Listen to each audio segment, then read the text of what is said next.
Okay, you are live. I'm on live. Yes, yes, yes. Uh, I don't know. Where's your brother? Jesus Christ. Okay. Let's go ahead and start. We live. Okay. Okay, good, good. So how are you? I am actually doing very well. Okay, wonderful, wonderful. Me too. I'm doing well. I was kind of nervous today. It's my first streaming show, and yes, Welcome. and yeah. Well, we're going to talk about moving to Rwanda. Um, Okay. right. The way I would break it down for the audience, and at least in my mind, how it works is why do people move? Number one, and I kind of deal with that, but I see it at a spiritual level. hmm And the other one is how do they move, which is your area of expertise. I don't Which know if is you could say how we expertise, but move. I can put a little words on it maybe. Yes, yes, yes. He said he's here now and he's trying to log in. Okay, come on, brother. Come on, come on, come on. Yeah. All right. Um, yeah, he would catch up with us. So now, I Yes. my own thing about why people move, okay? Why we hmm move from the diaspora, particularly African Americans, why we move to Africa and Rwanda. Well, I'm considered Okay. Rwanda because I live here. Okay, why we move. I hmm look at it from several angles. Number one, I hear people say we're tired of racism and all that. That is hmm true. But there is a level of oppression that some of us suffer in the United States. Now we begin to see for the first time Africa as a real option. There's a level of oppression we suffer from. And I'm talking about professional people like me who went to school and got their degrees and so forth. You're never comfortable in corporate America. I don't care what you say, what position you attain, you are never comfortable in corporate America. Um, and because of that, people are in a very uncomfortable situation. And years gone by, they think they did not have options, and now they do. They see the continent as an option. Okay, especially people who are retired, like me, or Yeah. close to retirement. hmm Right. Um, so now, you what happens is that people begin to get to a level of consciousness. Right. As time hmm goes on in their lives, and people are saying, "Why do I need to stay here?" Okay. Why am I staying here? For what reason am I staying here? I have options abroad, and abroad is opening up to us, and Yes. that's why we move. You hmm know, um, it is, and it's becoming a more and more a real option every single day to folks. I just got an email today. A friend of mine and his wife that I work with when I was up in the Northwest in Seattle. You know, I mean, they saw me on one of these shows, one of these channels, and this I haven't seen this guy since 2012. That's the last time Wow. I went up in the Northwest, and he contacted me and he said, "Look, I've been researching and researching, and I'm really thinking about coming to Africa in the next year. Is Rwanda really a good option?" He posed those questions to me today, right? Wow. Yes. Right. So, our homeland, the continent, is becoming Yes. more and more attractive to us all the time. That so I see from that standpoint. You know, um, you know, he's asking me where's the link to patch me in. I sent him the link twice. I don't know what happened. Now that we in the program, I don't know how to send it to him again. You know, I don't know what to do. Uh,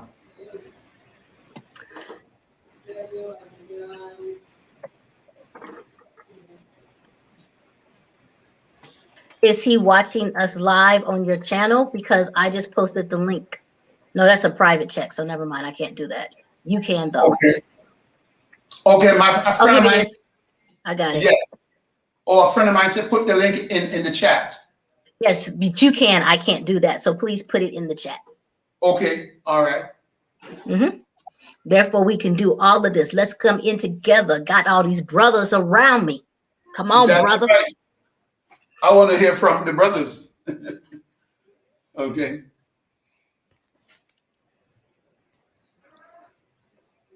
Put the link in the chat. Yeah, I can't. Is that post They a don't let us. comment? Yeah, post a comment. Okay. Okay, it's there. There you go. Thank you. There you go. All right. So then he can just click Rama, on thank you, there, brother. and then you can bring him into the show. Okay. All right. Yes. So that's how I see it.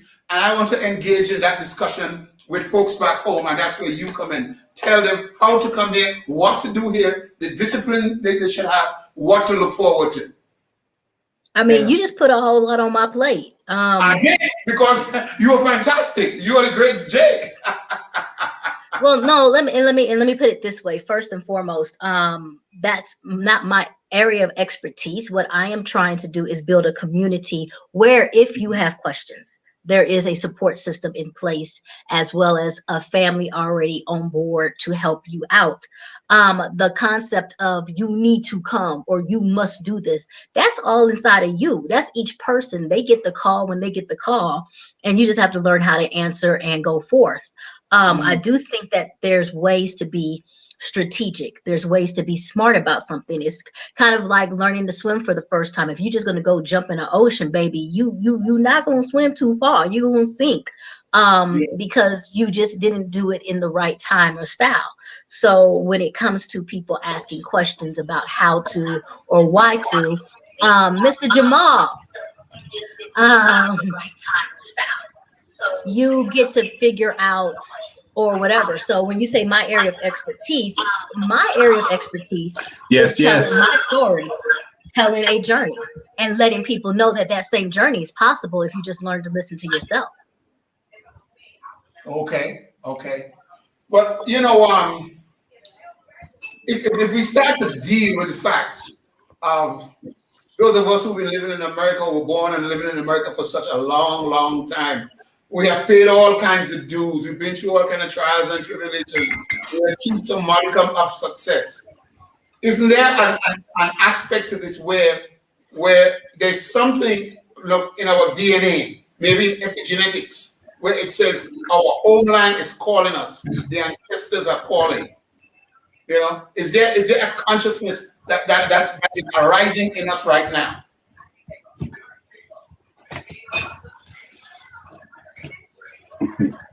Can you hear me, Carmen? Yes, I can hear you. All right, beautiful. Okay. Go ahead, Jay. Yes, I thought that was Jamal. I thought you were going to Jamal. Go ahead. I'm sorry, John. No, I'm letting the brother let the brother speak. I want to hear the bass voice. Let's go. Well, in answer to that, I think it's definitely in your DNA. How can it not be? And so yes, we're waking up now. The DNA is starting to stir up in us, and we're responding. We're answering the call. So because it's in our DNA. Now, this is just my opinion, I would venture to say that all of us who have our roots there on the continent, it's in our DNA. But for myself, it has taken a long time for that DNA to push itself to the front of my existence, where I said to myself, you know what? I got to go to Africa. Now, I hear people having conversations all over social media, and they talking about Africa in certain ways, but a lot of people ain't talking about moving there, right? So people are becoming more conscious, but there are certain ones of us who say, I gotta go. So, everybody's going to have a different experience. And we can't knock the people who don't want to come to the continent and say, no, Africa is not for me. That's their position. It is what it is.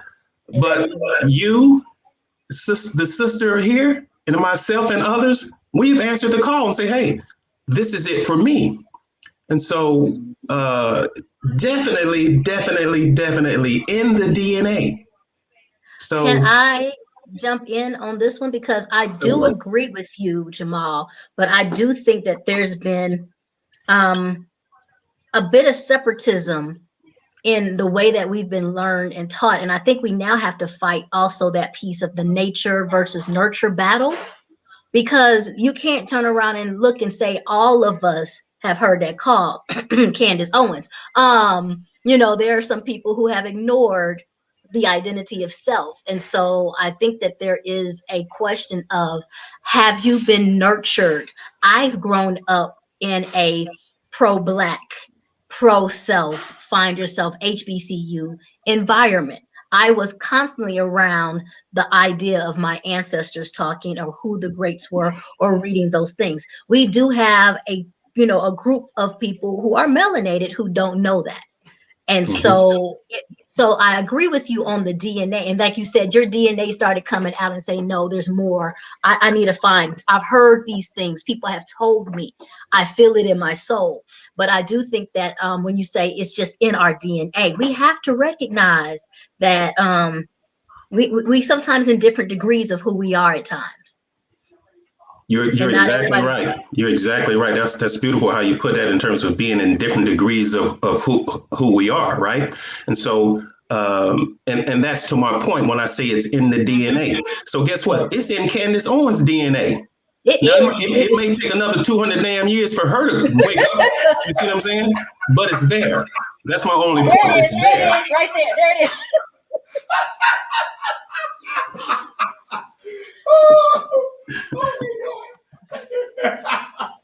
I don't know. She might be beyond help, brother. She might be beyond help. It's somewhere in that perm kit. It's somewhere in that perm kit. Just you know when I after a month of being in Rwanda, I said to myself, wow, why in the hell did I do this 20, 30 years ago? Why did I not know this? Why did I not know this? We were not at that level of consciousness. We were saying to America, please accept me if I just go one more step, one more move, one more try. We were in a wheel going round and round and round and round and round. And that level of consciousness, it comes when it comes. We're looking backwards. It's not, to me, it's not going to help us right now. We have to look forward. No, you're exactly right, and especially when you alluded to the consciousness piece. Yeah. And again, this goes back to the question, the DNA. So it's in the DNA, but when are we become conscious of that? You see, it's about the consciousness. And so, no, we can't look back, but I can't overlook the fact that so clearly, so powerfully, the voice said inside of me said, why didn't I do this 20 years ago? It does. Which just confirmed to me that I'm in the right place. This is where I'm supposed to be. You see? It's beautiful when you get the message. It's not too late for you, brother. Yes, like that's how. Yes. Like you might not have known about it 20 years ago, but you know about me now. Exactly. And then I think you just said something, because I had to snap my fingers, because you were saying, and I was like, when is it when we respect our DNA? You learn how to listen and know. Like, we gotta respect that. This is the threads that make us. This is the blood that makes us. This is the way. So I'm going to figure out where it starts. And I know for me, like the beautiful thing for me is that like my auntie and all them, they did a family tree. I know as much as I can know until it got blank. So I've done the history in Oklahoma. I've done the history there. I know where somebody stopped and where somebody came in who wasn't supposed to be there. And that was just the fact of respecting the bloodlines that made me. And so I just got to go back, because now I look at my grandparents differently because I know what they went through. I look at their parents differently because I know what they went through. I look at those people differently until they put me back onto the soil of the motherland. And so I know the trip that made me. And I have to tell people like that, I know what made me. And I have no right to disrespect that, because I was nothing but their dreams. When they were doing all the things they did in the field, they didn't do that for them. They did that for the seed that was supposed to come later. They kept praying and waiting that there would be a day when their baby's baby would be okay. I am that baby's baby. Yes. So what am I going to do? And that was one of the reasons why I moved, because I can't fulfill my ancestors' dreams in America. Even though we built that land, it's still ripping us in our back. So I have to turn around and make my bloodline full circle. I came back home. Amen. Wow. Amen. Wow. Full Amen. circle. Full circle. I have to. That was in my heart, that I have to turn around. Everything that they did for a reason. So where can I turn around and tell my bloodline, when I go to heaven, whatever, when the ancestors come and I come to the door, like, Black Panther came and looked at his daddy like, now I got to fix this. When I talk to my ancestors, everything you did, we got it back. That's it. I want to make you proud. Beautiful. Beautiful. Beautiful, Jay. Beautiful, beautiful, beautiful, beautiful. Yeah, yeah. And I don't know, man. I feel so good being here. I feel so good being in Africa. I'm telling you, every day I get up, I smile. I walk outside, everybody looks like me. And who don't look like me have no power over me. They have no influence on my life or anything that I say or do. You know? That to me is a big part of what coming home is. You know? Yes. Right? Yes. Now we have to contribute and help build. That's why we're here. You know, and the way I see it, it's not going to take gazillions of us coming here. We could reach critical mass. Okay? We would reach critical mass, and when that happens, we will know it. You know? I don't think it's going to take, it's going to take a lot of people, but not, everybody coming here, like half of us coming here. No, it's going to meet critical mass. You know? What I'm hearing is beginning to get that way in Ghana right now. I think they say for another 5,000 from the diaspora, like the 7,000 who are there now, Ghana is going to take off, really take off. That's what I'm hearing.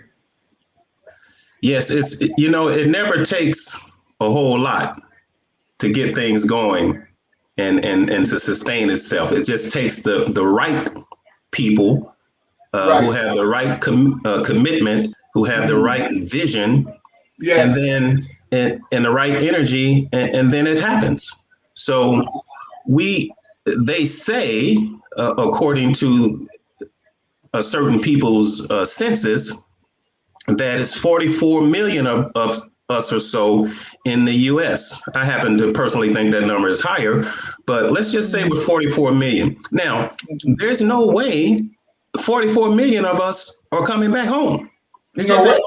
Right? Guess what? Not even half of us are coming home, right?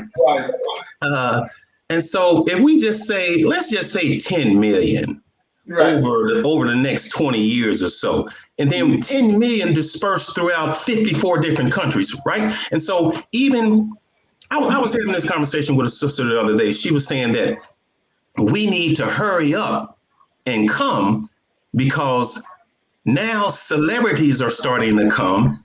And if the celebrities get there first, then the prices are going to go up, and this is going to happen, and that's going to happen. And I said, sister, listen, I understand where you're coming from. I said, but listen, in Nigeria alone, it's damn near 210 million people. So if you drop 20 million African Americans in Nigeria right now, they wouldn't even know we were there. Right. And then you're talking about 54 countries to disperse all of us across. So all of us are not coming, first of all. And then when we come, everybody's not going to the same place. People are going to Ghana. You're in Rwanda. I'm coming to Rwanda. Jay is in Rwanda. People are going to Senegal. People are going to Tanzania, Uganda. So we're spreading out, right? And so it only takes a few committed people to make the difference.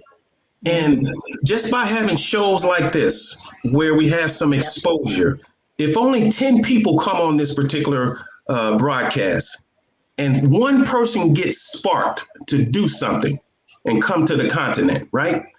Then we've done what we're supposed to do. And from that one person, it's going to spread out.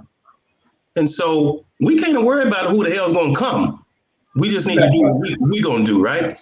And so we've already made the commitment. We've already done done it. And so other people looking at us can say, you know what? Yeah, I gotta go too. I gotta at least go check it out. You see? Let me just try. Let me just try. You know, Like I always tell them, I say, come to Rwanda for a month, okay? yes. Double up on your Yes. 2 week vacation. Come to Rwanda for a month. I'm Mhm. going to show you around Kigali. Mhm. All right? Then you're on your own. Make whatever decision you want. Come here for a Exactly. month. Exactly. And here's the beauty of it. I was looking at Jay's place that she has as a bed and breakfast. So I told her a little while back, when I come back, I'm coming to stay with you. So look how beautiful that is. You know what I mean? So we got a But I sister. think We got a sister from the U.S. Then a brother from the U.S. comes to stay with a sister in Africa that's from the U.S. That's what I'm But I talking think that's about. the power of when you were talking about earlier, when you were talking about that spark and what, while we were talking about the power of people just saying, hey, let's come to the continent, I couldn't help but think about the power of the spark, Black Wall Street, the power of the spark, like the people who just came together and built, did the acres. Is the key thing is that when we spark and light together, we are a fire and we can set the world ablaze. So it's really about us and the mindset and trusting each other to be able to do the things that we want or need to do. We are a powerful being. We are Yes. a powerful, blessed being. And I also kind of say, I do believe because of the unique history we have, our work ethic, our hustle, our imagination, our drive is superior, but we just don't know that. We can do a lot. So it just gets to that point where you were saying, if you want to come or do whatever. But I do think that you really need to have a strong talk with yourself and find brothers and sisters who truly are like yourself, who understand the power of the spark that you have within you. Mm-hmm. You can do it. And you're Very. right. We can go anywhere. We can be anything. You about to make me sing. So what's that old Sister Act song? Stand up and pass. Right. But the thing is we got it. And so I love what you're saying. And I love what you're talking about, the unity and the much love with yes, you could come to the bed and breakfast.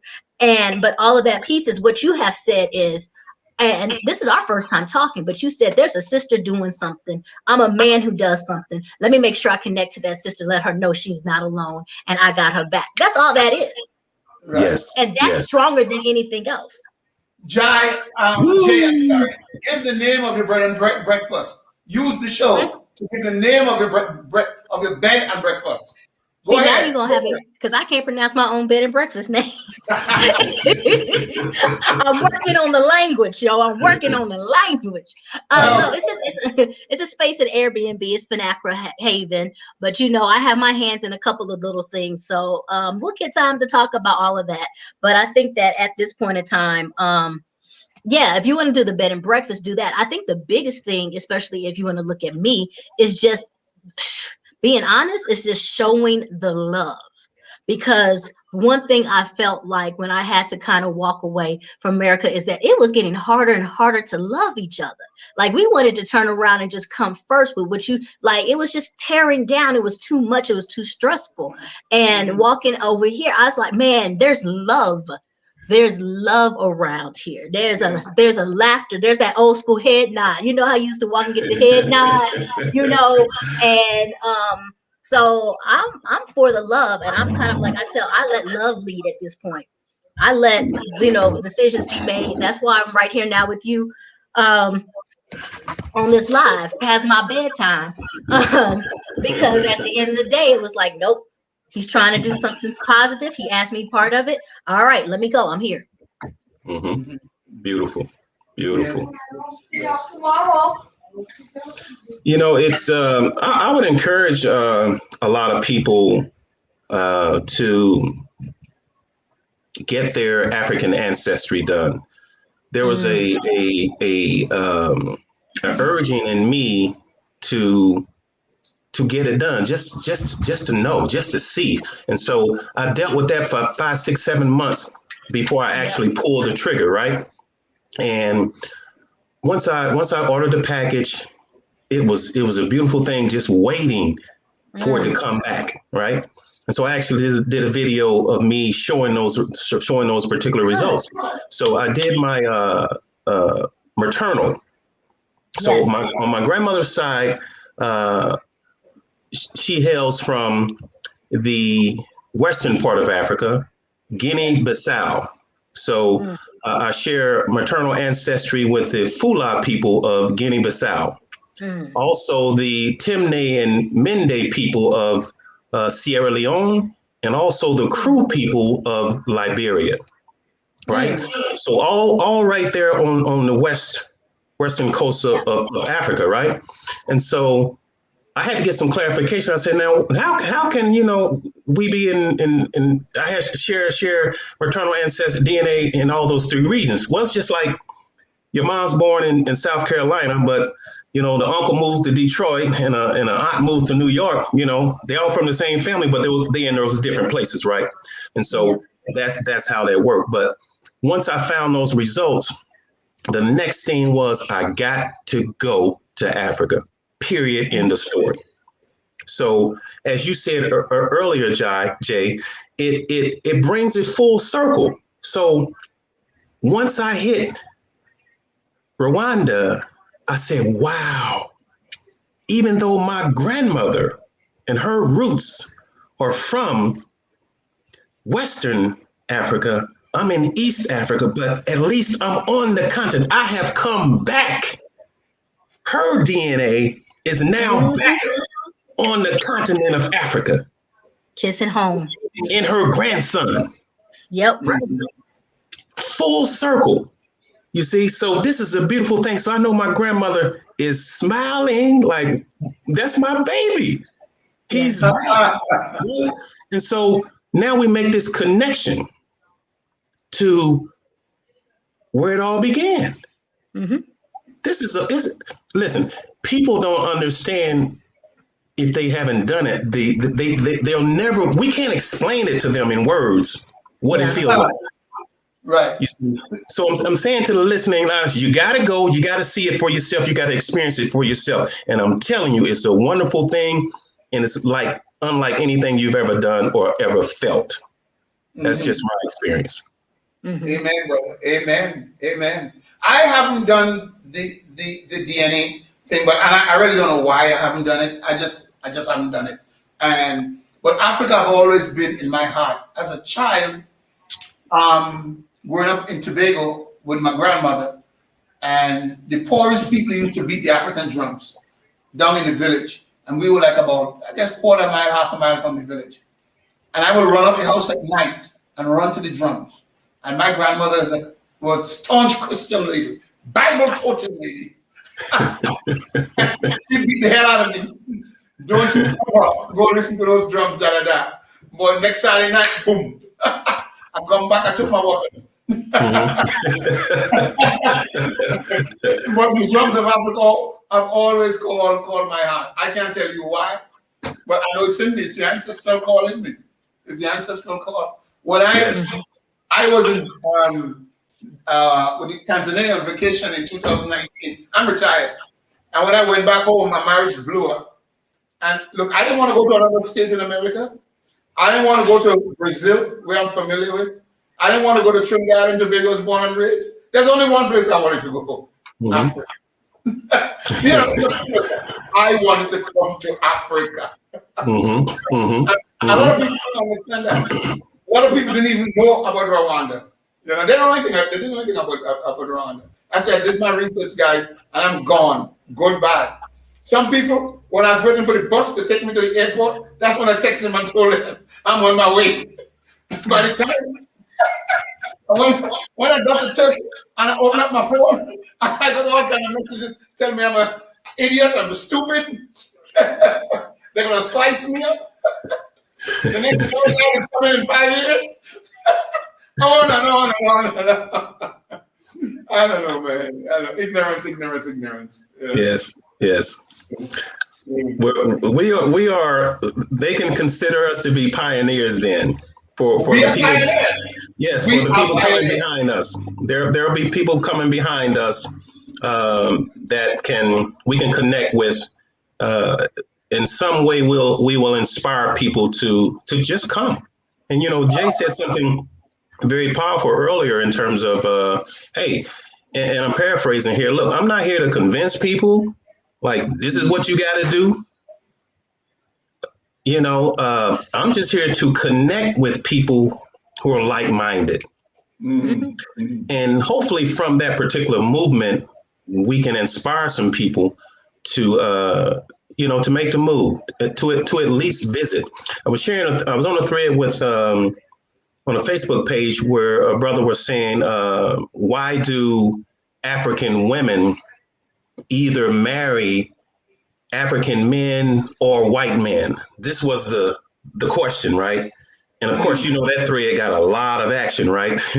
And so, my input on that was, well, first of all, not many African American men in large enough and sufficient enough numbers are coming to the continent to begin with, right? And so African women don't have the opportunity to marry African American men because very few African American men are there. But African American men are going to Colombia, they're going to Brazil, they're going to the Dominican Republic, they're going to the Philippines, they're going every damn where else but Africa. Right? Man, when I was in Brazil, when I was still in the job market, I've been to Brazil like 3 times. Rio de Janeiro is a call for brothers from Atlanta all the way up on the East Coast. Philadelphia, New York, brothers go down there by the hundreds. They love Copacabana Beach. And I don't want to tell you the whole sexual vibe down there. That's what brothers go down there. I mean, and they won't come to Africa. I have a friend in Los Angeles, a good friend of mine. I offer him a plane ticket and a place to stay. And that Negro goes to Thailand all the time. But he won't come here. I just got an email from him 2 days ago. He's going to Dominican Republic for the second time. I said, to Africa. He won't answer. Well, this again speaks to what Jay was saying earlier, and I think she kind of touched on this in terms of the miseducation. See, there's been a miseducation about Africa to the point where we think Brazil and all these other places are more attractive. They have more to offer. Their women are more beautiful, right? And so it's a miseducation. So it's up to us and people like us to re-educate and say, this is a viable alternative. In fact, it might be the best alternative if you but knew. You see, because when an African man or African American man assimilates into another, he marries a woman from another culture. Very, very seldom does that woman assimilate into his culture. He always has to compromise to get into her culture. If they have children together, right? The children more often than not become Colombian. They become Brazilian. They very seldom become African in their thinking, right? And so this does nothing for us as a people collectively. You see, so we have to think very, very carefully when we're making those types of moves. But again, it goes to education, because guess what? I've been to Colombia, so I was almost trapped in that, and I'm so glad God blessed me not to make the connection, right?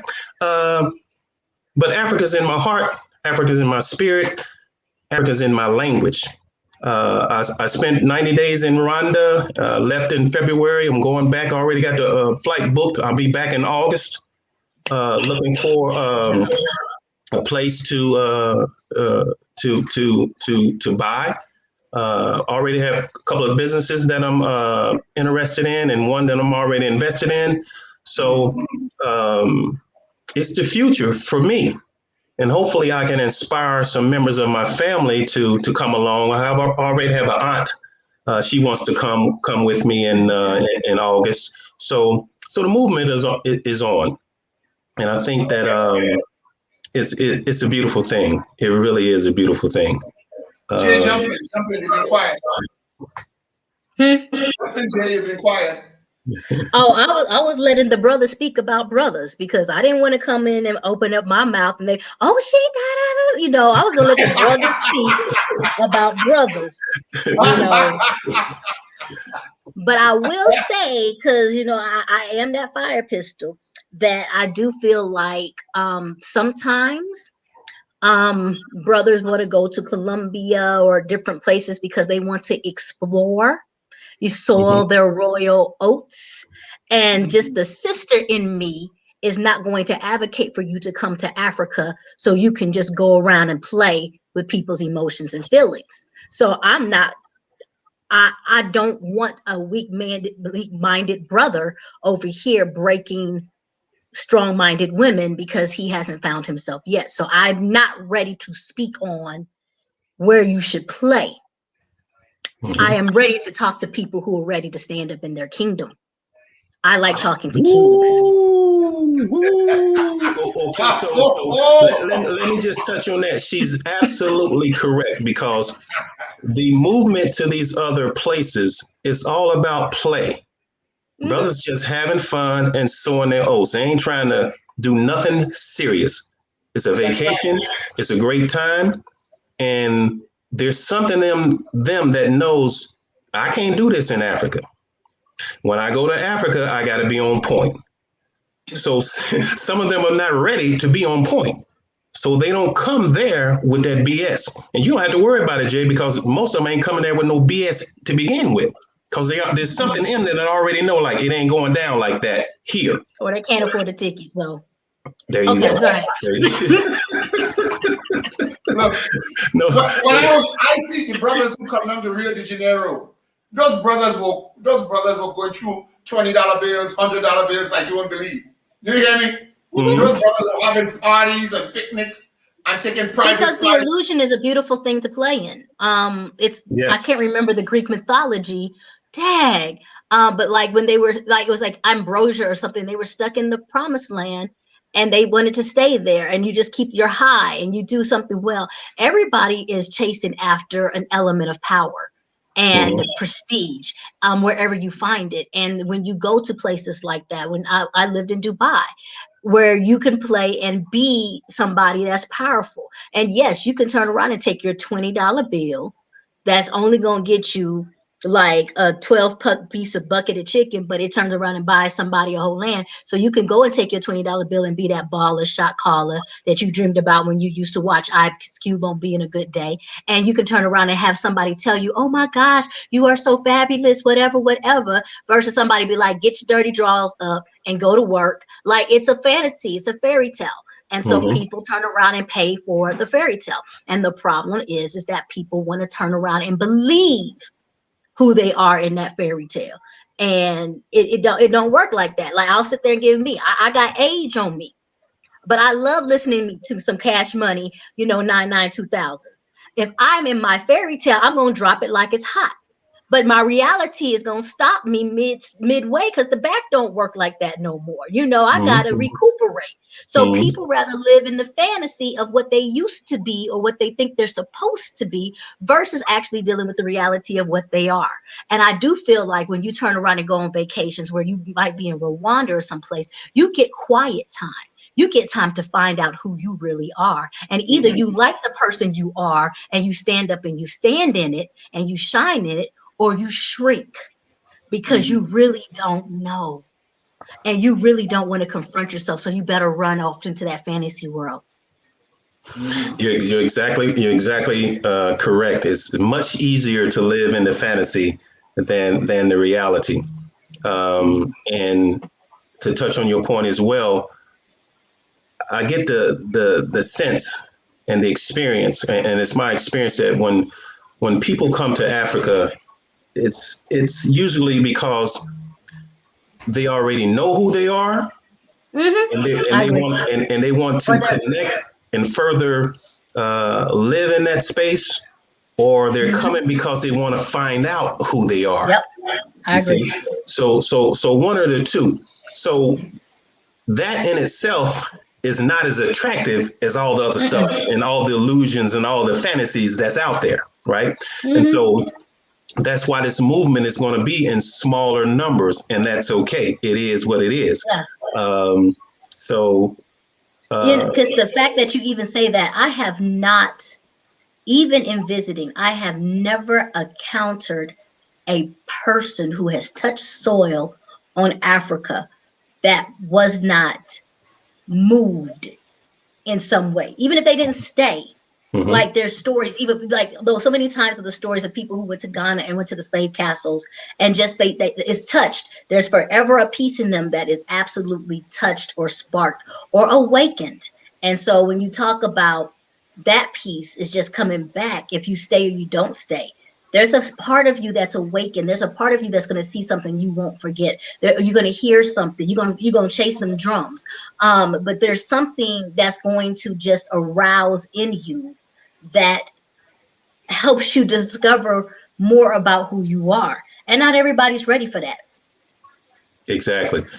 Jay, you had a beautiful, I haven't looked at it in its entirety, but the video you made the other day about I was broke in America, now I'm a landowner in Rwanda. That is so powerful, because talk to us about that, because what I want the audience to understand is that there are many things that you can do in Africa that you can't do in the U.S. and other places, and specifically the U.S. just from a cost standpoint. And so there are many other business opportunities available for you in Africa that you can't get anywhere else. Can you speak to that? I'm going to answer your question first, and I'll go back to the broke versus and broken and buying land. So I started very recently interviewing people on my channel just for randomness, just for, trying to get people who are the heartbeat of Rwanda and talk to them. And I talked to a couple of business owners, and what I noticed is that those who were business owners kept saying Rwanda gave them the space to be creative. I talked to an architect who just thought out the box, and everybody was telling him, no, you must do things this way. And when he came to Rwanda, they were like, do whatever you want to do, see if it sells. The sister who made the honey, who started infusing honey because she just needed a different way to make it taste. She wanted her child to eat medicine with honey, so she infused chocolate in it. And so the first piece that I'm going to turn around and say is that what I have noticed with Rwanda is it offers you the space to be able to produce. If you're innovative, if you're creative, it offers you that space to turn around and go after that business dream, or to try, or to do, versus where you might be in America, where it's not always just a no, no, no, but you got to prove yourself first. And then you have to prove yourself again. And then what is your credit score like? Can you give me a full business plan? Can you roll out 5 years of the business plan? Who's going to be your investor? What's your 60-second pitch? Now what's your elevator pitch? And it's like, while all of those things are great things in their grooming, what happens is it packs so much onto the to-do list, you stop creating. And or you turn around and say, I'm not worthy of that, or I'm not ready, so I can do that in 3 years, or I should do that in 5 years, or I need to go ahead and get this degree first, I need to go do these things first, I need to build in this much capital first. And so that's why I said before I get to the broken, it's just the fact of there's an opportunity to just like stand there and try and do. And if it works, it works. And if you bust your tail and it doesn't work, you bust your tail. But at least you have the space to figure out if you can.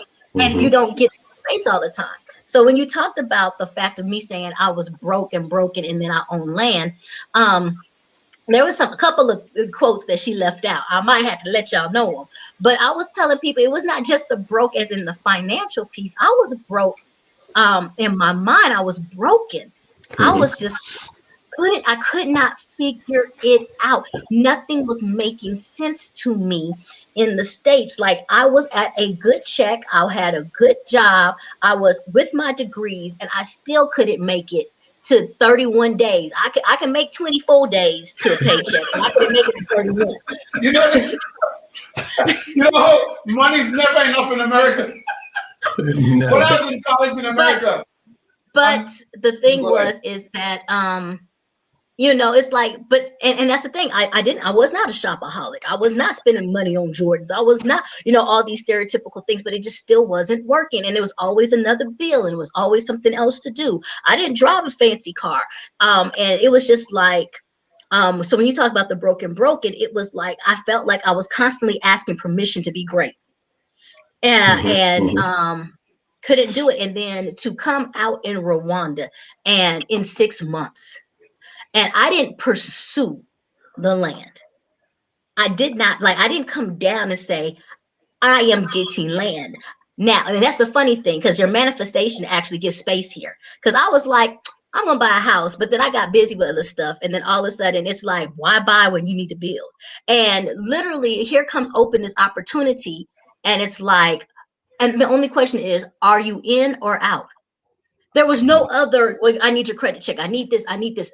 Are you in or are you out? That was it. That's the opportunity. Right. And so it was all about me. What do I do? So when I say now, and I'm a landowner, it's like I said yes.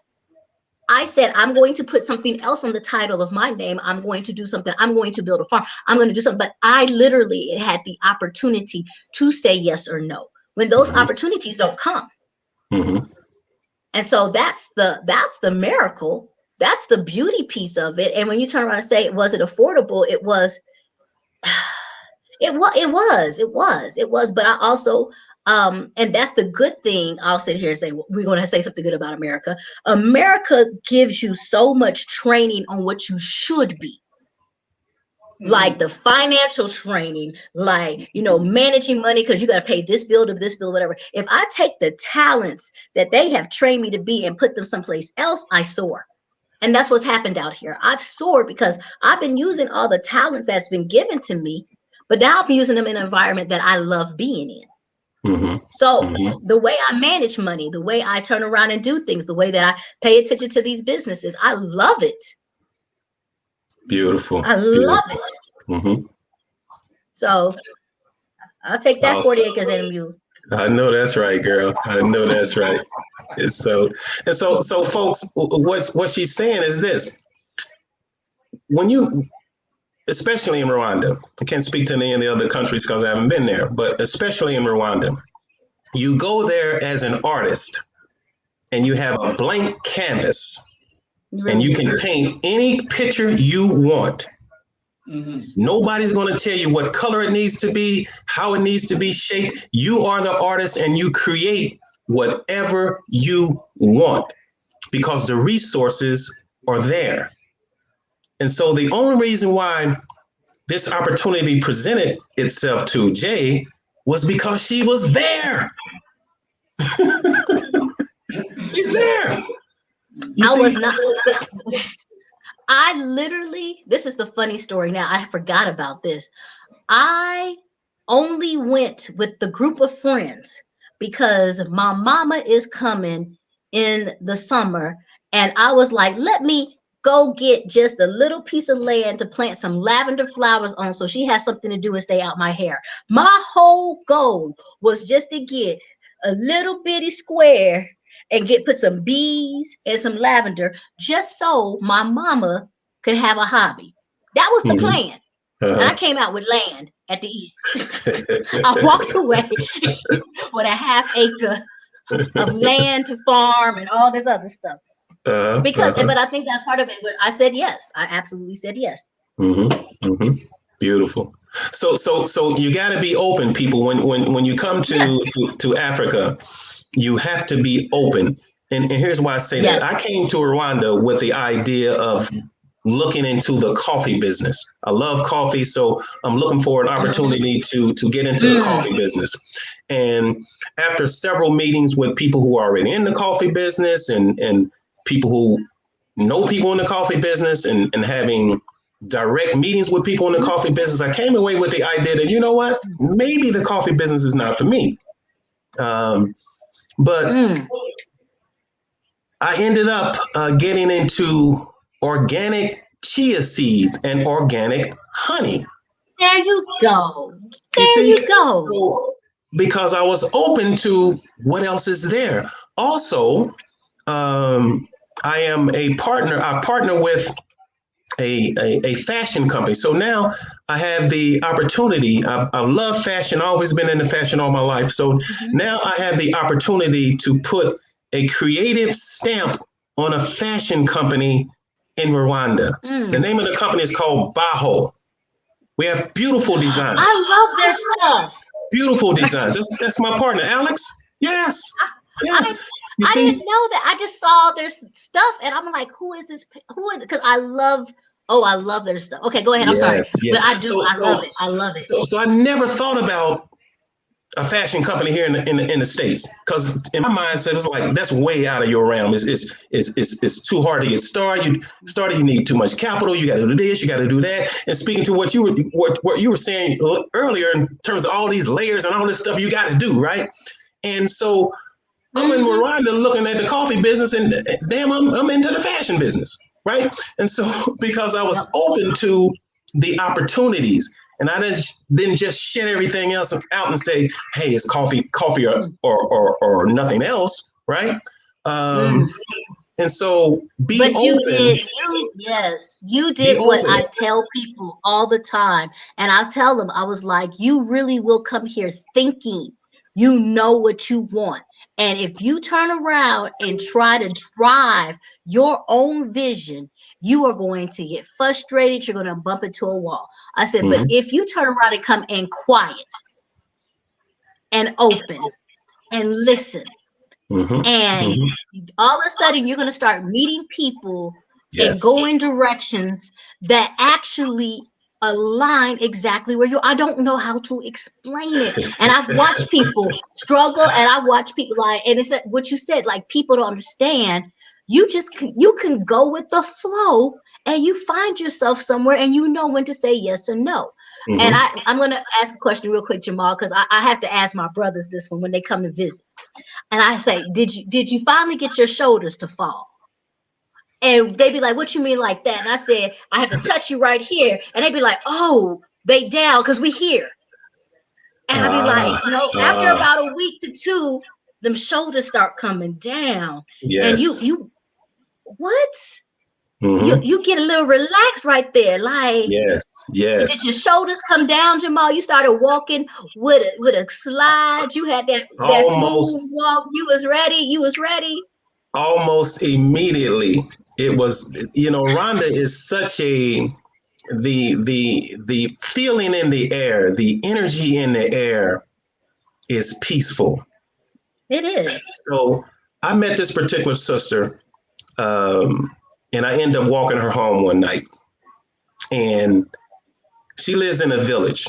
And as we were walking down off the main road into her village, it was maybe a half a mile or so from the main road. Now, as we were walking, I'm looking around. I'm like, you know what?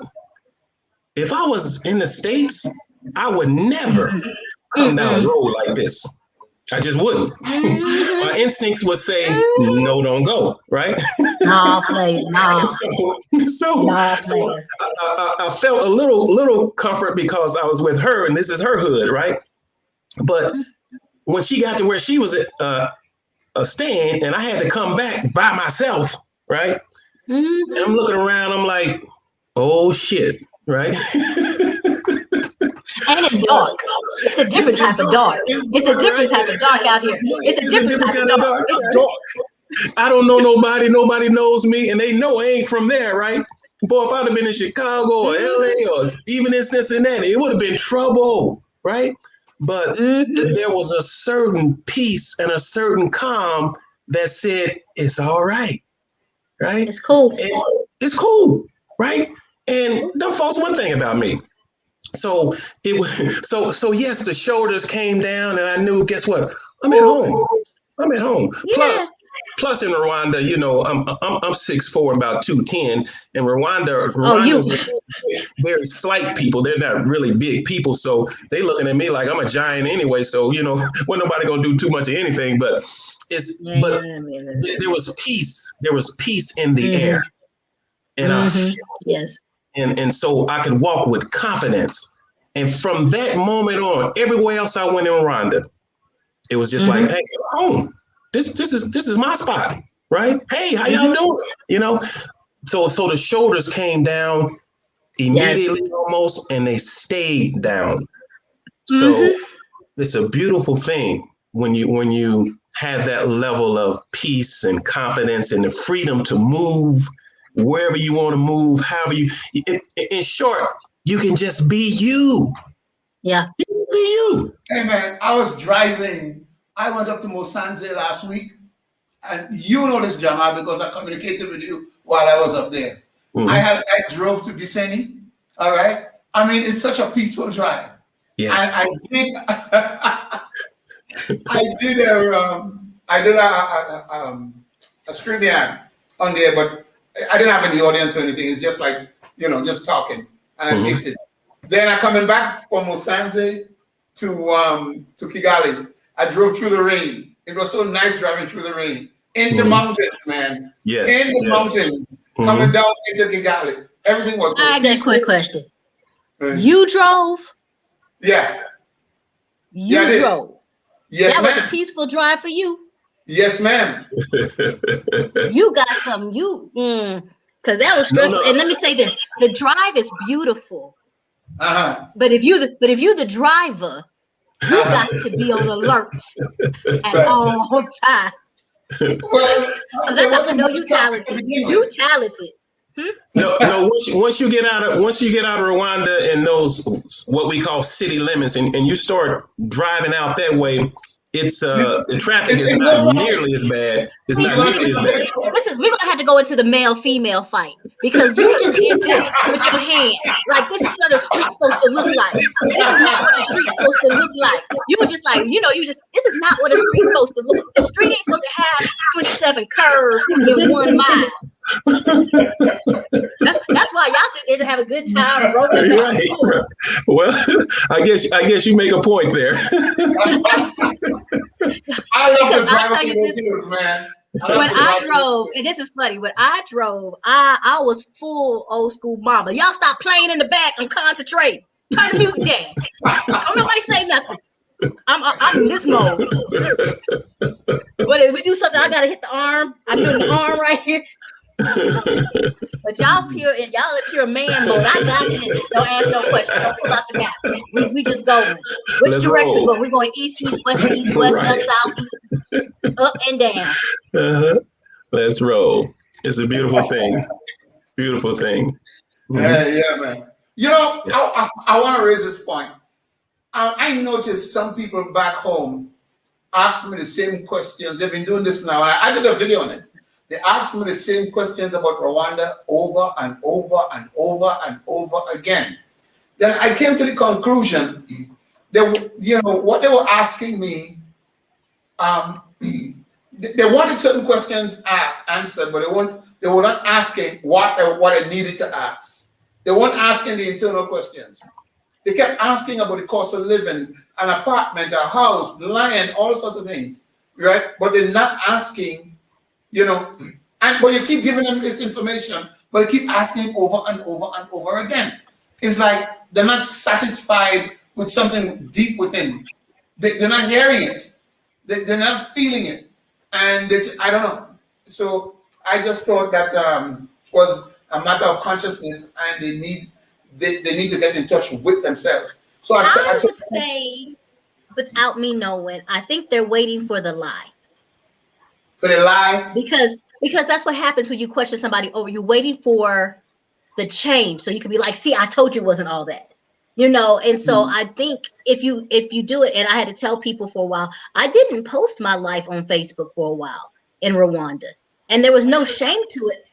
It was, y'all are struggling. I'm living good, and I don't want to It's I'm happy. And I think that when you talk about that and people are constantly asking the same question over and over, they just don't believe it. And what's happening is that every time you answer it, you're giving the same truth every time. I don't think people can believe that there is truly just this level of peace that a person can find. You're right. People, the key word is believe. People just don't believe. They find it hard to believe some of the things that we're sharing with them. For instance, I was riding with a friend of mine who's a teacher there. And so I asked him, I said, "Look, man, how much do you pay for your car insurance?" He said $80. I said $80 a month. He said, no, that's $80 for the year. Yep. So I was like, wait, ho. $80 for the year?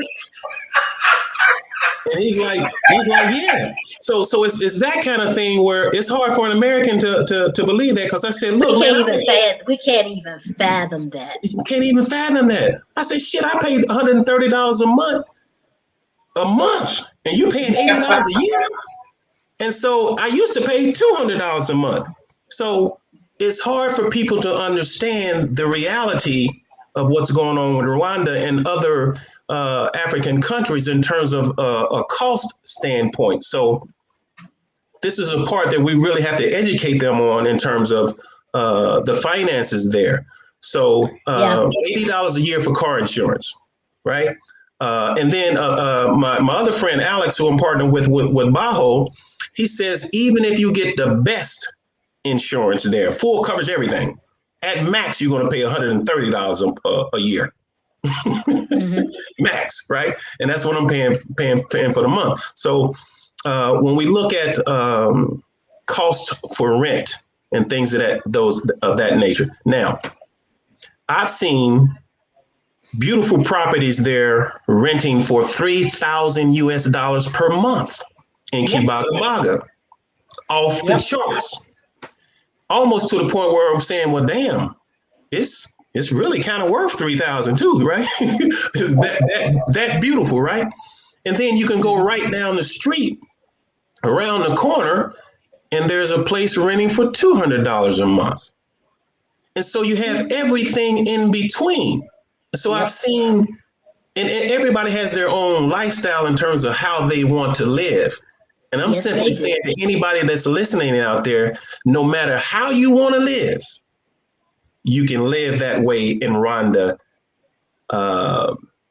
probably cheaper than you can in other places, right? I have a video where I talk about that, and I said, look, there's about 4 different levels. You just got to choose what you want to be. You can be basic, no problem. You can live basic. You can live blessed. You can live bougie, or you can live bogus. You can pick. Four B's. Basic, You can be blessed, bougie. I played with all of them.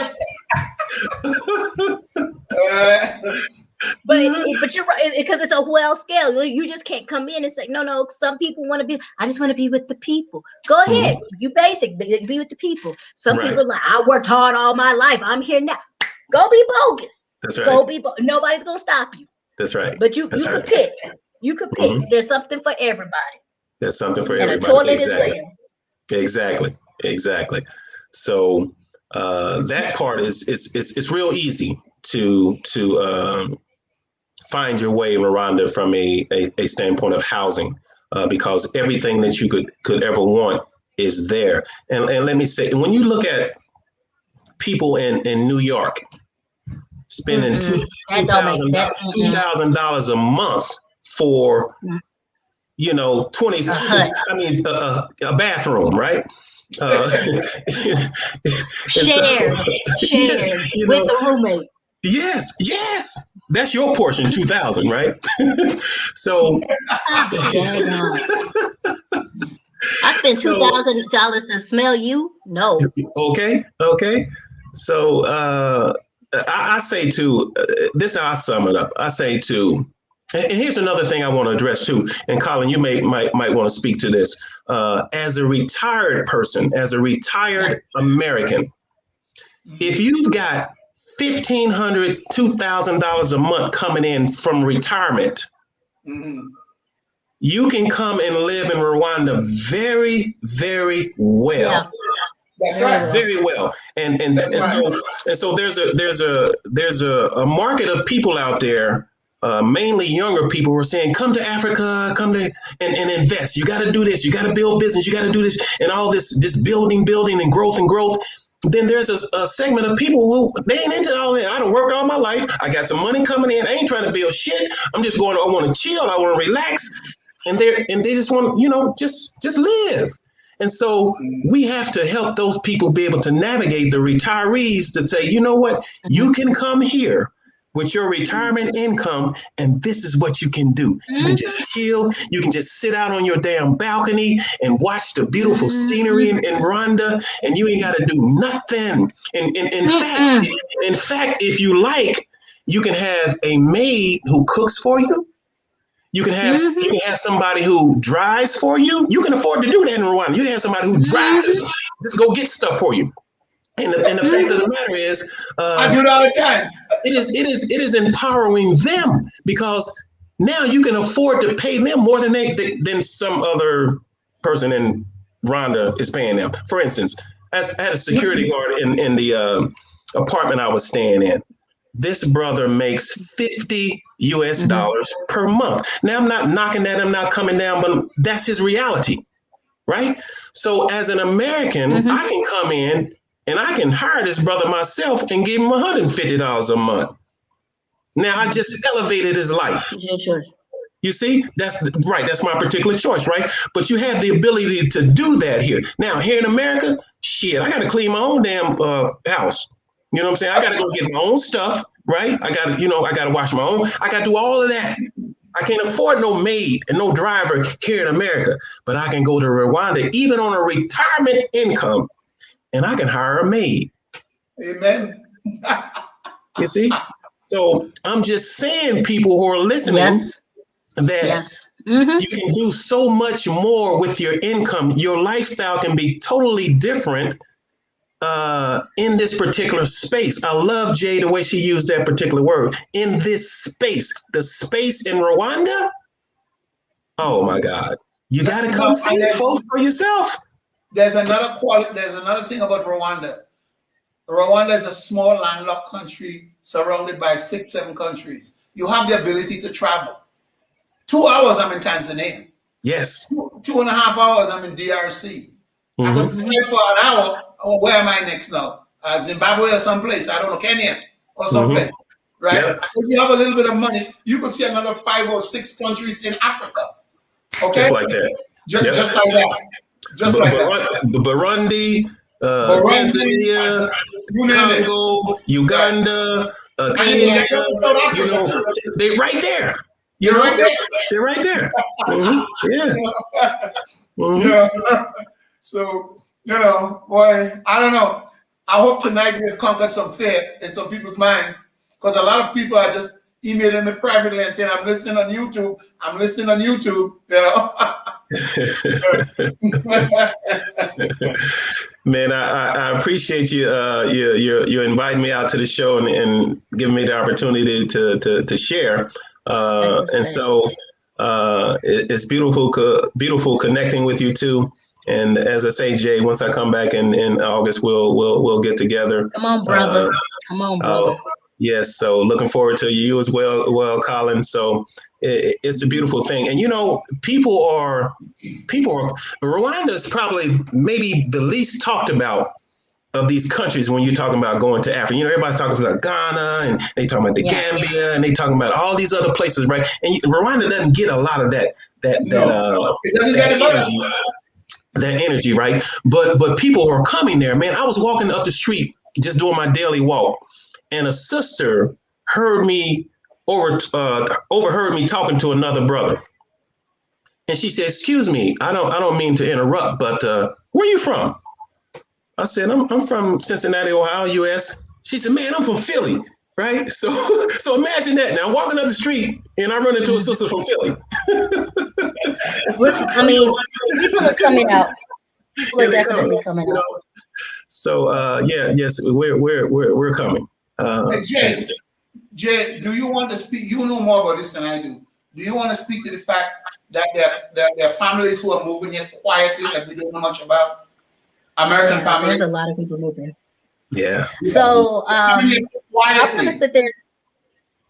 I mean, I didn't know. You want them to come in screaming? This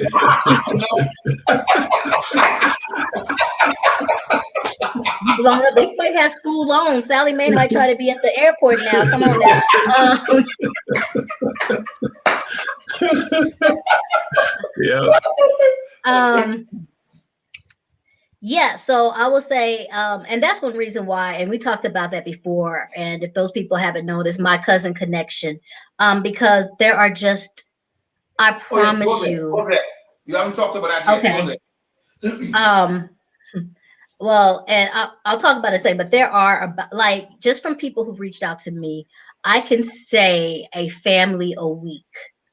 I want to say two families a week have been touching down, and we're here, we're talking, we're trying to do this, we're buying a house. And the thing is that people, and June is about to blow up. June is really about to blow up.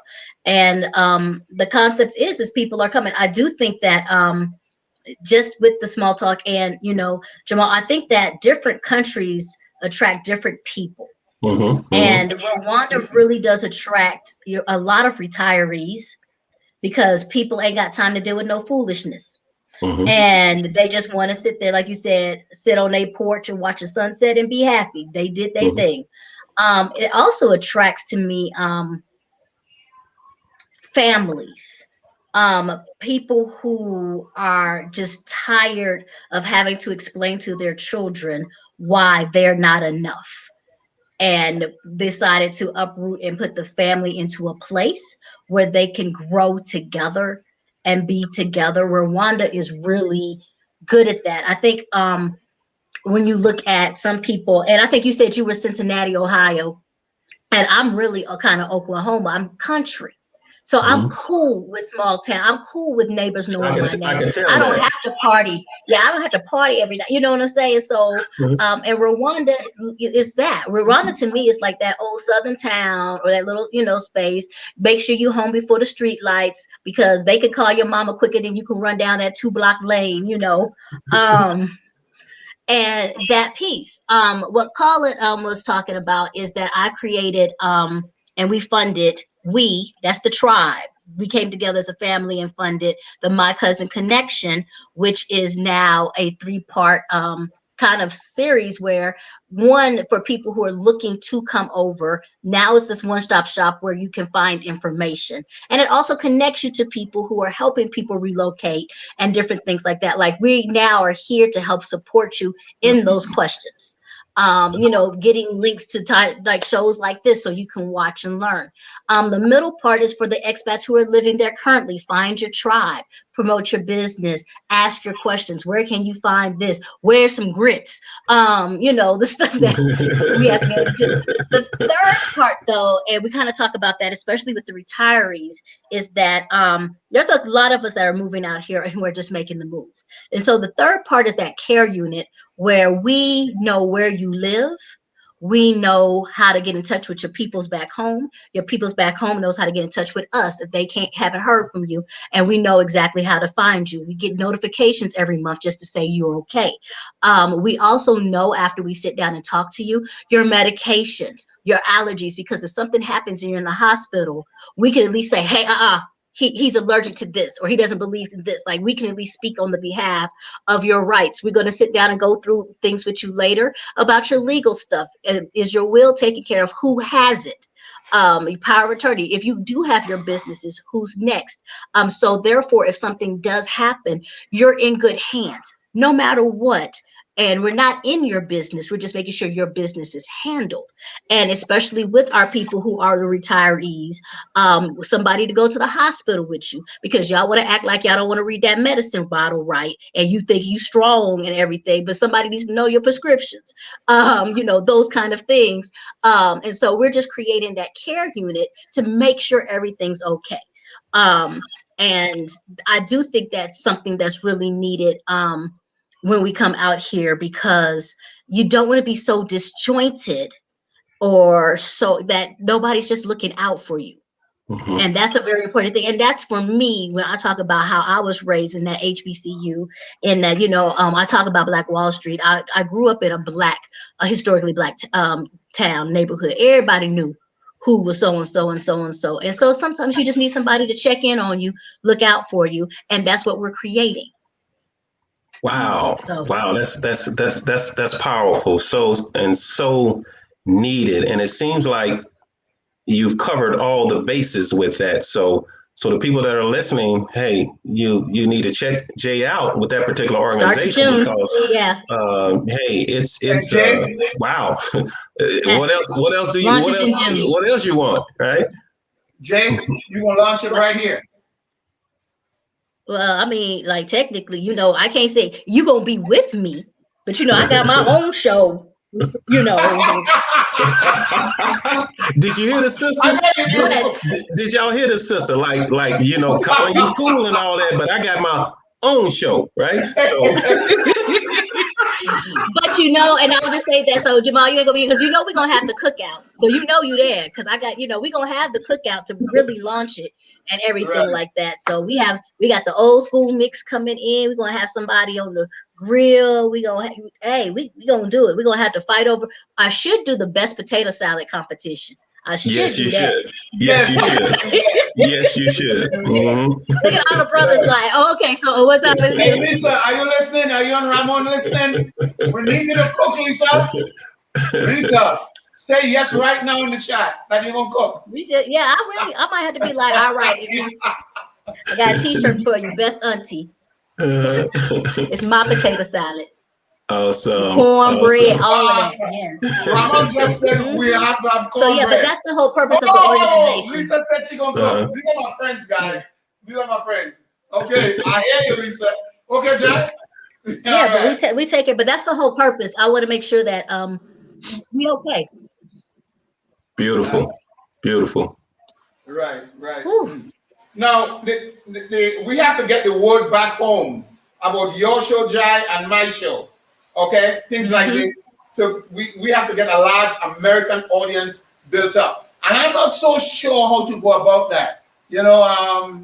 Jump in, Jamal. I'm not so sure how to go about that. We have to speak to American people back in the States and in the Caribbean and so forth. I'm sorry I laughed. You go ahead, Jamal, because I was evil right there, because I was like, I ain't got to do but stay black is. If your ears is open, then your ears is open. If your ears ain't open, that ain't on me. It's Colin, I think it's pretty simple, man. It's you just have to share who you are, where you're at, and what you're doing via social media. You create your Facebook page and just engage people there, give them the opportunity to share, ask questions and things of that nature, and just create a conversation. You do that on Facebook, you do that on Instagram, all these social media channels. I can't keep up with all of them, nor do I want to, the TikToks and all that. I'm not a TikToker, but I understand that some people are in that particular space. But, I'm an older gentleman, and, I don't need to be in all those places. So, I do Facebook and I do YouTube, and I do have a Instagram channel. So you just share who you are, where you're at on those particular platforms, and it's going to grow. It's going to grow organically just by you being active. And here's the thing, what we talked about early. Your message is going to reach those who need the message. Mm-hmm. And so the large following, that may happen, it might not happen, but it don't need to happen, because the people who need to hear what you have to say, they're going to hear what you have to say. You see? It's not about the numbers. It's not about the numbers. It's about the quality. Yes. And it's about like-minded individuals, which we already know that the majority of us are not thinking like the three of us are thinking on this particular platform right now. They're just not. And it's okay. Those are my brothers and my sisters. I love them. That's my family, right? But just in my own personal family, right? Very, very, very, very, very, very, very, very, very, very few of them think like I think. So it's okay. I'll put it this way. Like, I have already created my will and everything, because I was about the paperwork. And when it came to me, like, I bought this land and everything like that, I had to be stuck, because there's nobody in my family who would actually come over here, even if I passed, and do right by that, And it's like, and I can't even get to them, because they would turn around and just sell it, and they would sell it probably just to get rid of it, and it might be a gold mine. So I have to sit there and think. So it is what it is. Like I said, I ain't got to do nothing but stay black and die. If you come, you come. If you don't, you don't. I'm good. Exactly. I got my spot. Exactly. Yeah. Like talk about my grandpa up here raising my property taxes. I'm good. Right. But yeah, Colin, I want to commend you as well, because as I look across the landscape and I see on these social media platforms, be it YouTube and all the others, mostly what you have is younger people, a few middle age, but it's not many of us that are in our 60s that are coming on these platforms and having conversations. And so I commend you for doing that. And so other people that are in our age group can see that, they can connect with us, right? Let me say, in their age group, disclaimer. Well, obviously, yeah, Colin and I. Colin, I'm talking to you.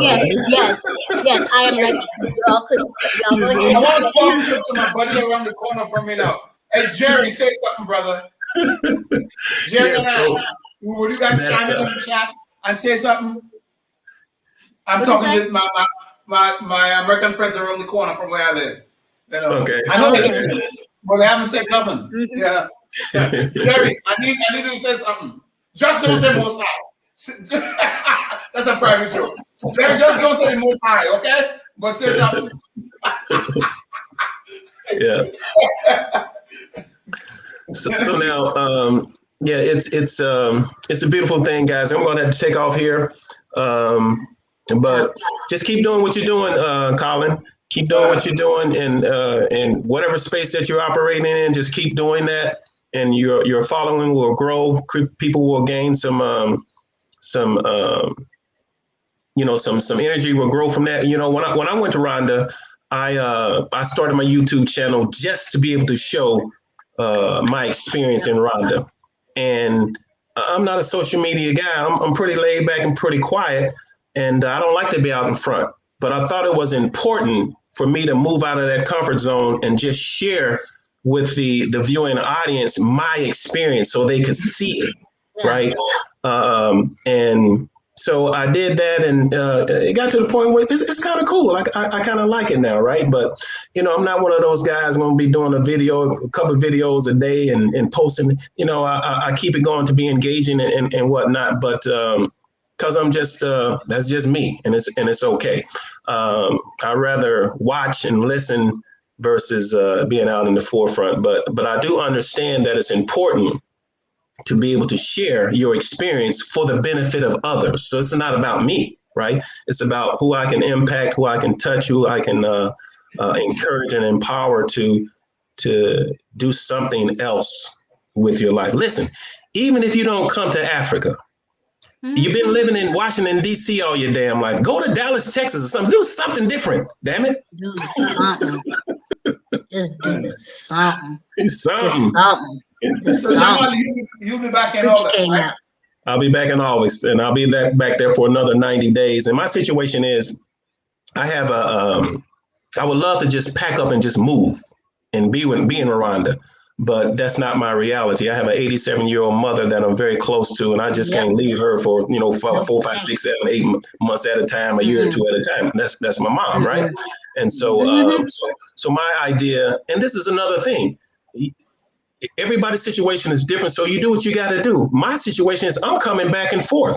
I come to Rwanda for 2 or 3 months. I come back here for a month or two. I go to Rwanda. So that's my reality, right? And so everybody has to do it their own way based on their circumstances. And you can do it that way, right? So eventually I'll get to the point where I'm spending more time in Rwanda on a yearly basis than I'm spending in the States. And that's the way I planned it. Okay. Go ahead. Tell Mama hi. Thank you. So you guys be good. I got to check out of here. Thanks for inviting me. I Colin. gotta go too. Jay will be in contact with you shortly. You know, Of course, I'll you're good. follow you. I follow you. I'm subscribed, so I get your Thank you. notifications. So you keep me laughing all the time. So I love you, girl. Love you, girl. I don't know why y'all follow me. I love y'all too, because I be like, they know I'm an idiot. You never know what you're gonna get. That's right. That's right. I love that. I love that. All right. So peace and love. Okay, guys. All right. Thank you. So we've been on for about 90 minutes now. That's great. Yes. Yeah, we're gonna have another show, and and we're gonna do it again with some different information. Yeah. Yep. All right, guys. Okay, peace. Bye, Jay.